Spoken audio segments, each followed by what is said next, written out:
Hi everybody, welcome and thank you so much for joining me today. My technical issues still persist, but we are making progress. I'm hoping to have something better and a little faster to work on by the end of next week. Those of you who had been with me since I started this channel in 2018 will know that it was my third laptop in 8 years that went bust. Okay, the first one was already 7 years old, so there's that. But now a friend of mine has taken the mountain of old laptops, because we are 3 in the house and my daughter and grandson had at least 1 or 2 each. Never mind. He is now building us, or me, a new laptop using components from the old ones. So there is hoping.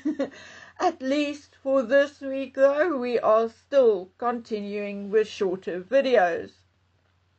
Now most schools in England and Wales will start or restart on September the 1st, which incidentally is our first day of spring. But anyway, that is only 6 days away. So I'm pretty sure Harry and Meghan and the children are in the country already. Okay guys, I'm not going to pretend that I know much about Harry and Meghan's plans in the United Kingdom as yet. My usual partners in the information business are very quiet, almost too quiet. And I have a feeling that they were instructed to be quiet about what they may know. Very similar kind of silence to when we heard about Catherine's cancer. Okay? So please forgive me if I'm not speculating as much about the two grifters as maybe the other creators. I am avoiding, or trying to avoid, the same pitfall as another creator who stepped right into one about a week ago. I mean, never, ever, especially not when it comes to the royals, think you are too grand or too clever. I mean, the universe has a way of bringing one down a notch or two. Anyway, I shared a video with my members a few days ago, one I would not share on this public platform. But not to worry, I have discussed the content with you all. I just did not mention or show you the video. So in reality, you did not miss anything, or at least you did not miss much. I am in the middle of doing a bit of an investigation into allegations made in the video against Harry in particular. I am not going to talk about it yet, and will only do so once everything is tied down and in place. However, I think and I feel that Harry and African Parks got wind of the fact that something is going down. Not at all because of me or what I'm busy doing. I mean, really, honestly, I don't think that much of myself, and I would say not at all. But because of other people suddenly getting the courage to speak out. I sincerely think and feel that that is why Harry is stepping down from the board of African Parks. And I'm saying stepping down in inverted commas because I think it is more like a mutual agreement.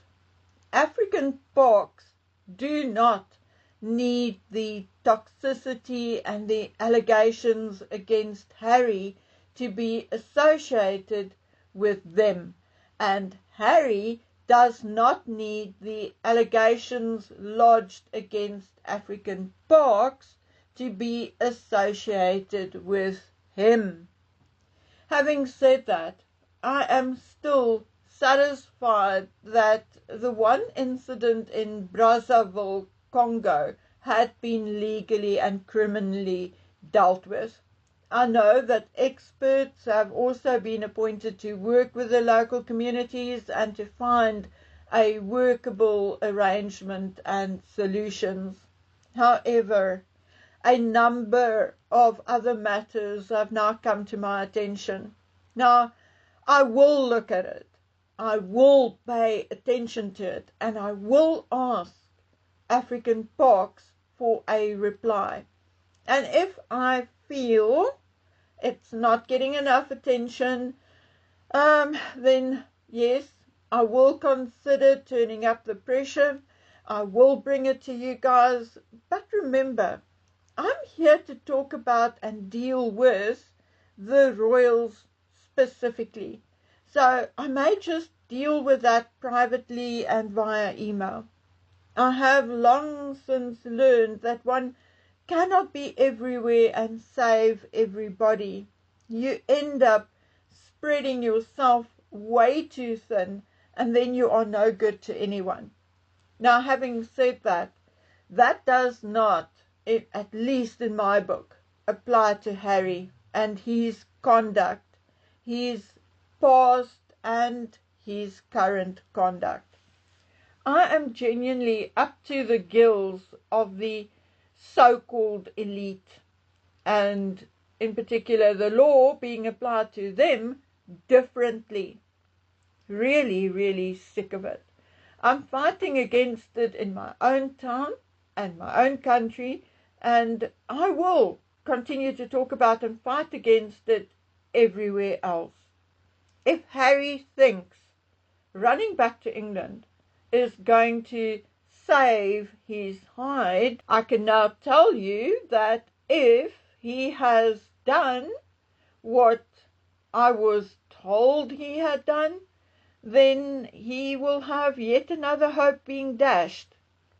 Pa may be able to make deals with Uncle Donny over in the United States to get Harry and Meghan pardoned from the fraud regarding his visa documents and defrauding the IRS, but he won't be doing the same with African women, whether white, brown, or black. We are a different species, and we are as tough as nails.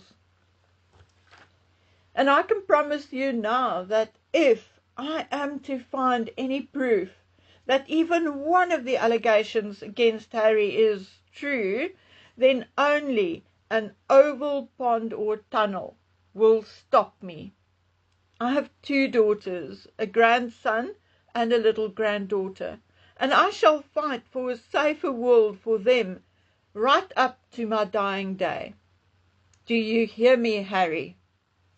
Anyway, so that is Harry and African Parks, and let me make very clear that the allegations do not only relate to African Parks. As a matter of fact, when it comes to Harry specifically, very few do.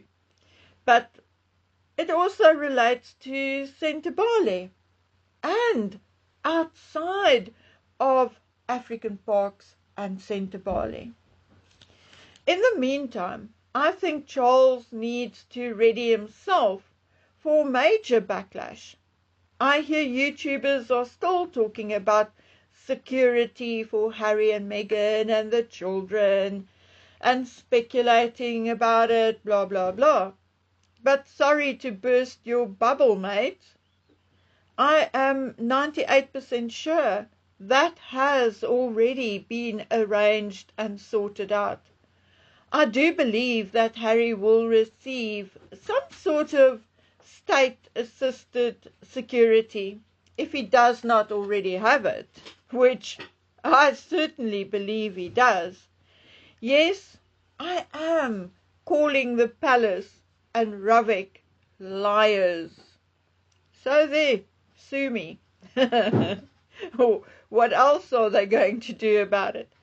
But if they want to argue, then they can also explain to me who, okay, is lying to me about the cost breakdown of Harry's security, which apparently, allegedly, looks like this. Personnel, close protection operators, multi-team rotation for 24/7 coverage, typically 6 to 10 elite CPOs, requires high base salaries, hazard pay, travel allowance and overnight stipends, 1.5 million. Residential perimeter security, control room operation, active monitoring and perimeter patrols, 800,000 to 1.2 million. Secure transport, 300,000. Advanced teams on a case-by-case or event-by-event basis, plus minus 300,000. And then there's a note, could be much more, could be far less. Then the next item, tech, comms systems and hardware, 100,000 to 200,000 once off. Sweeps for bugs or tracking charged when needed or requested, usually done by private companies or contractors and not necessarily state operators. So there you have it. I do not always get to ask the questions like, who are you, where is this coming from, blah, blah, blah. But, my dears, this is what I got. So, my question is, where would this come from, if not already in place? I think it is way too specific to be BS. But, of course, that is only my opinion. Okay, guys and girls, I shall see you again soon, or as soon as I possibly can. So until then, please take good care of yourselves, stay vigilant, and stay safe. Bye.